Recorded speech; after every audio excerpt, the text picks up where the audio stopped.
अस्सलाम वालेकुम वरहमतुल्लाहि वबरकातुहू। आज के लेक्चर में बात करते हैं आदम अलैहिस्सलाम की पैदाइश यानी तख्लीक़ आदम के बारे में। इब्लीस की बादशाहत और ज़मीनी अमारात के ज़माने में अल्लाह ताला ने हमारे जद्द अमजद अबुल बशर सय्यदना आदम अलैहिस्सलाम की तख्लीक़ की और ये इस वक्त हुआ जब इब्लीस की सल्तनत ख़त्म होने के करीब आ चुकी थी। अल्लाह ताला ने इब्लीस के दिल में छुपे फ़ख्र और गरूर को फरिश्तों पर आश्कार करना चाहा, जिसे वो ना जानते थे मगर अल्लाह ताला जानता था। उस वक़्त अल्लाह ताला ने फरमाया, इन्नी जाइलुन फ़िल अर्ज़ि खलीफ़ा, मैं ज़मीन में एक खलीफा बनाने वाला हूँ। इसके जवाब में फरिश्तों ने कहा, अतजअलु फ़ीहा मन युफ़सिदु फ़ीहा व यस्फ़िकु दिमा, क्या आप ज़मीन में किसी ऐसे को मुकर्रर करने वाले हैं जो इसके इंतज़ाम को बिगाड़ देगा और खून रेज़ियाँ करेगा। अब आज ये फरिश्तों को ये कैसे पता? इब्न अब्बास भी इसकी तफसीर में फरमाते हैं कि फरिश्तों ने ये जवाब इस वजह से दिया था कि ज़मीन पर उससे पहले रहाइश पज़ीर जिन्हों ने फसाद बर्पा कर दिया था, यानी इंसान से पहले अल्लाह ताला ने अगर कोई मखलूक ज़मीन में बसाई है तो वो जिन्नात है। उन्होंने खून बहाया और अल्लाह ताला की नाफरमानी की, लिहाजा अब भी जो खलीफा बनेगा वो भी तो वैसा ही करेगा। लिहाजा उनका कहना था, वनहनु नुसब्बिहु बिहम्दिका व नुक़द्दिसु लका, आपकी हम्द सना के साथ तस्बीह भी हम बयान करते हैं और आपकी तक़दीस भी हम कर रहे हैं। लेकिन अल्लाह ताला ने फरमाया, इन्नी आलमु मा ला तालमून, मैं जानता हूँ जो कुछ तुम नहीं जानते, यानी मैं इब्लीस के फ़ख्र गरूर और उसकी सरकशी को जानता हूँ और इस बात को भी जानता हूँ कि उसके नफ्स में बातिल घर कर गया है और इसे धोखे में मुब्तला कर दिया है। मैं आदम को पैदा करके इब्लीस की सरकशी को जाहिर कर दूंगा ताकि तुम अपनी आंखों से देख लो। ठीक, तो बात यह है कि जब अल्लाह ताला ने आदम अलैहिस्सलाम को पैदा करने का इरादा फरमाया तो हुक्म दिया कि तमाम लोग ज़मीन से मिट्टी लाई जाए। इब्न अब्बास रज़ियल्लाहु तआला अन्हुम से मरवी है कि उन्होंने फरमाया कि अल्लाह ताला ने आदम अलैहिस्सलाम की मिट्टी का हुक्म दिया, बस वो आसमान की तरफ बुलंद की गई और लेसदार मिट्टी से आदम की तख्लीक हुई। यह मिट्टी इससे पहले गारे की शक्ल में थी, फिर इसमें खमीर उठ गया। बस इस लेसदार और चिपकने वाली मिट्टी से अल्लाह ताला ने आदम अलैहिस्सलाम के पुतले को अपने दस्ते कुदरत से बनाया। इब्न अब्बास, इब्न मसूद और चंद दीगर सहाबा कराम इसके बारे में रवायत करते हैं और इस जो सूरत बकरा की आयत नंबर 30 से इस पर दलील लेते हैं, तजअलु फ़ीहा मन युफ़सिदु फ़ीहा व यस्फ़िकु दिमाअ व नहनु नुसब्बिहु बिहम्दिका व नुक़द्दिसु लका क़ाला इन्नी अअलमु मा ला तअलमून, मैं ज़मीन में एक खलीफा बनाने वाला हूँ। फरिश्तों ने अर्ज़ किया, क्या आप ज़मीन में किसी ऐसे को मुकर्रर करने वाले हैं जो इसके इंतज़ाम को बिगाड़ देगा और खून रेज़ियाँ करेगा। आपकी हम्द सना के साथ तस्बीह हम बयान करते हैं और आपकी तक़दीस करने वाले हैं। अल्लाह ताला ने फरमाया, मैं जानता हूँ जो कुछ तुम नहीं जानते। अल्लाह ताला ने जिब्रील अलैहिस्सलाम को ज़मीन की तरफ मिट्टी लाने के लिए भेजा।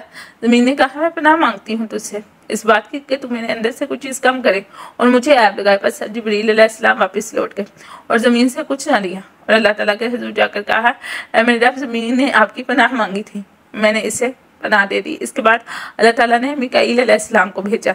ज़मीन ने इनसे भी पनाह मांगी, बस उन्होंने भी पनाह दे दी और वापस लौट आए और वही बात कही जो जिब्रील अलैहिस्सलाम ने कही थी। इसके बाद अल्लाह ताला ने मलकुल मौत को भेजा।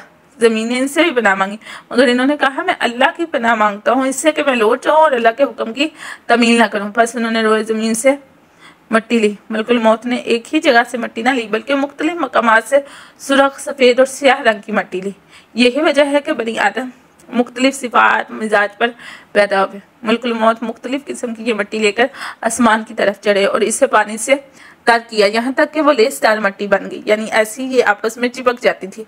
फिर इसे इसके हाल पर छोड़ दिया, यहाँ तक कि वो मुतगय्यर हो गई और इसमें बू पैदा हो गई। अल्लाह ताला के इस कौल के मुताबिक जो सूरह हिजर में है, हमाइम मसनून, सूखे गारे से बनाया।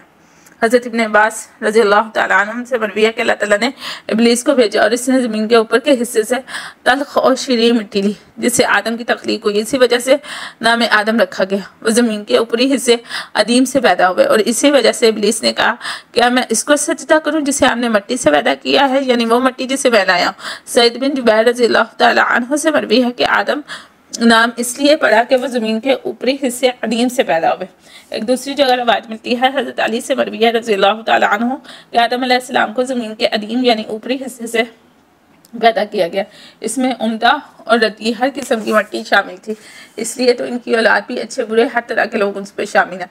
अबू मूसा अशरी रज़ियल्लाहु तआला अन्हु से रवायत है कि रसूलुल्लाह सल्लल्लाहु अलैहि वसल्लम ने फरमाया, अल्लाह ने आदम अलैहिस्सलाम को एक मुट्ठ मिट्टी से पैदा किया जिसको तमाम ज़मीन से लिया गया। बस बनो आदम ज़मीन की इस मिट्टी के मुवाफिक पैदा हुए हैं। बाज़ इनमें से सुर्ख, बाज़ स्याह, बाज़ सफ़ेद और बाज़ गंदमी रंगत के हैं। इसी तरह खुश इखलाक भी हैं, बद इखलाक भी हैं, सख्त भी हैं और नरम मिजाज भी हैं, नेक भी हैं, बद भी है, हर किस्म के लोग हैं।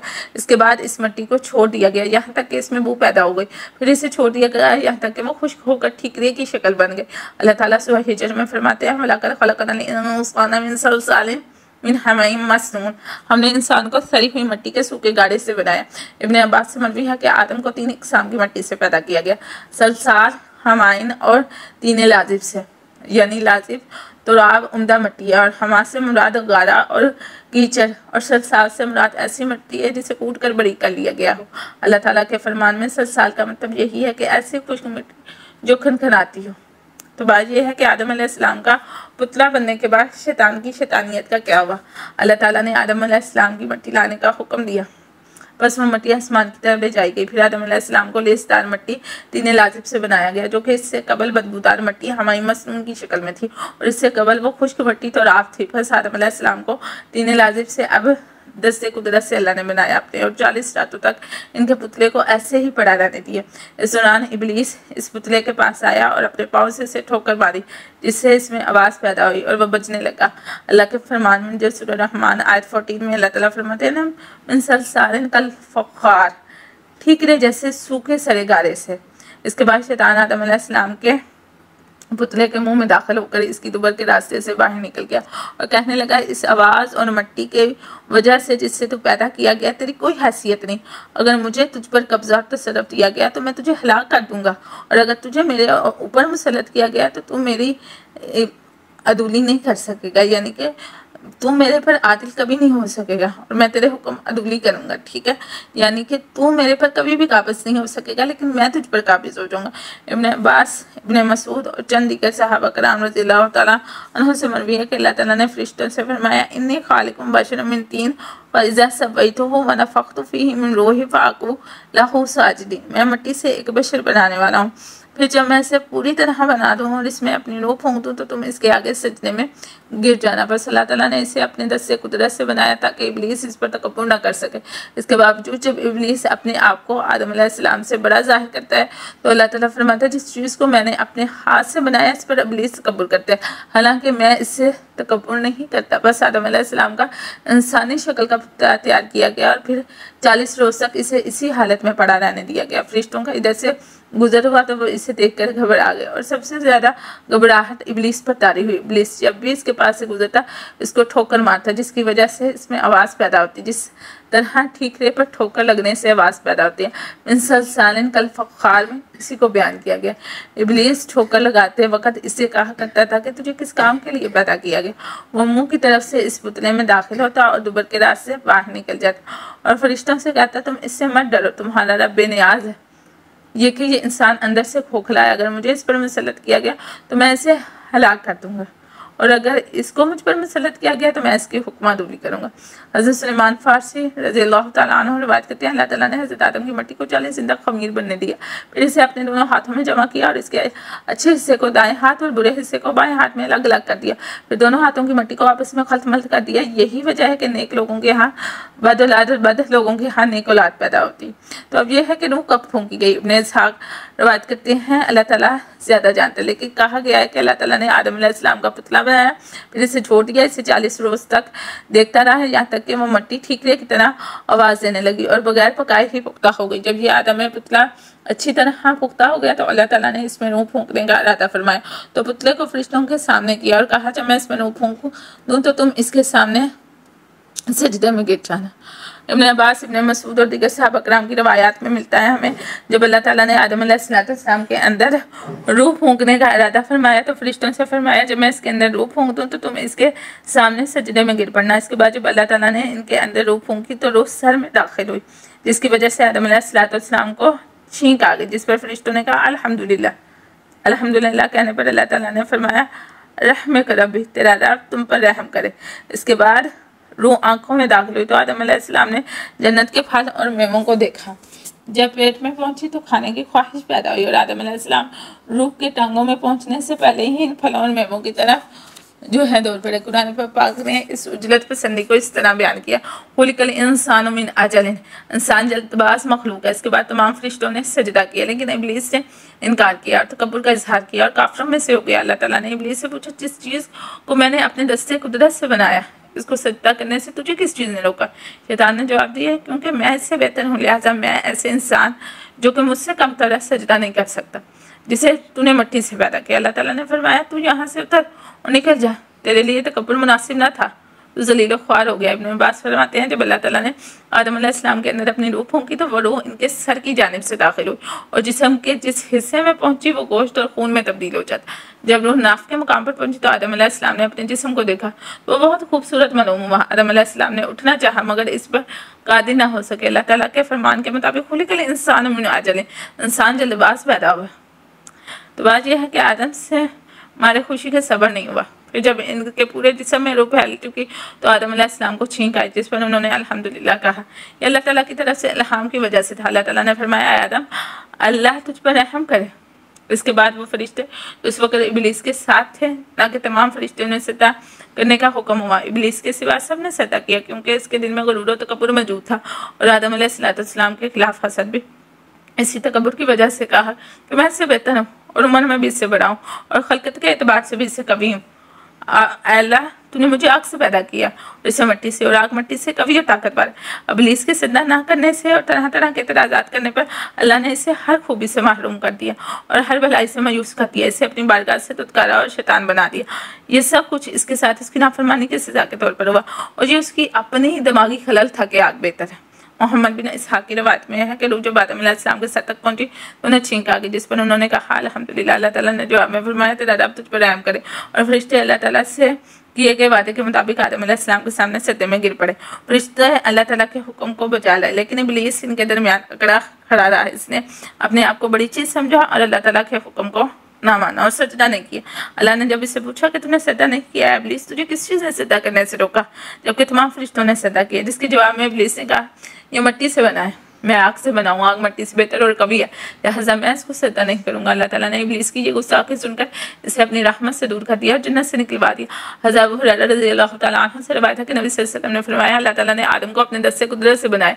इनमें रूहों की फरिश्तों की एक जमात को हुक्म दिया कि इन्हें सजदा कर, बस इन्होंने सजदा किया, मगर इब्लीस ने सजदा करने से इनकार कर दिया। फिर आदम अलैहिस्सलाम बैठ के और इन्हें छींक आई, जिस पर इन्होंने अल्हम्दुलिल्लाह कहा। अल्लाह ताला ने जवाब में फरमाया, तेरा रब तुझ पर रहम करे, और हुक्म दिया, आदम फरिश्तों के पास जाओ और इन्हें सलाम करो। बस वो फरिश्तों के पास आए और अस्सलाम वालेकुम कहा, जिसके जवाब में फरिश्तों ने वालेकुम अस्सलाम व रहमतुल्लाह कहा। फिर वो अपने रब के तरफ लौट गए। अल्लाह ताला ने फरमाया, ये तुम्हारी औलाद का बवक्ते मुलाकात सलाम है, कि जब तुम्हारी औलाद आपस में एक दूसरे से मिले तो उन्हें ये दुआ दे, यानी सलाम कहे।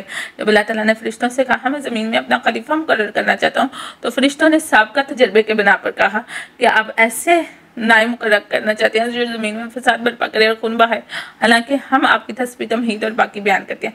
अल्लाह ताला ने जवाब में कहा, जो मैं जानता हूँ तुम नहीं जानते, क्योंकि अल्लाह अलीमुल गैब है।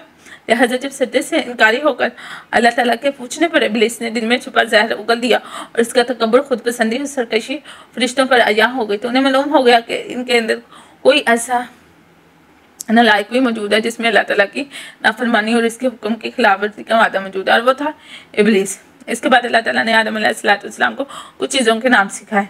उलमाए मुतक़द्दिमीन ने इसमें इख्तिलाफ किया है, आया तमाम अशिया के नाम सिखलाए या चंद एक के, बाज़ के नज़दीक तमाम चीज़ों के नाम सिखाए। इब्न अब्बास मरवी, अल्लाह ताला ने आदम अलैहिस्सलाम को तमाम चीज़ों के नाम सिखाए और ये वही नाम है जिनके ज़रिए से लोग अशिया का तारुफ हासिल करते हैं, मतलब इंसान, जानवर, ज़मीन, समंदर, पहाड़, गदा, इन्हीं से मिलते जुलते। इस बकरा में तअल्लम आदम अल-अस्मा कुल्लहा, और अल्लाह ताला ने आदम को तमाम नाम सिखाए। अल्लाह ताला ने इन्हें हर चीज़ का नाम सिखाया ताकि जिस्म से हवा खारिज होने की आवाज़ का नाम भी सिखाए, ख्वाह वो चीज़ बड़ी हो या छोटी।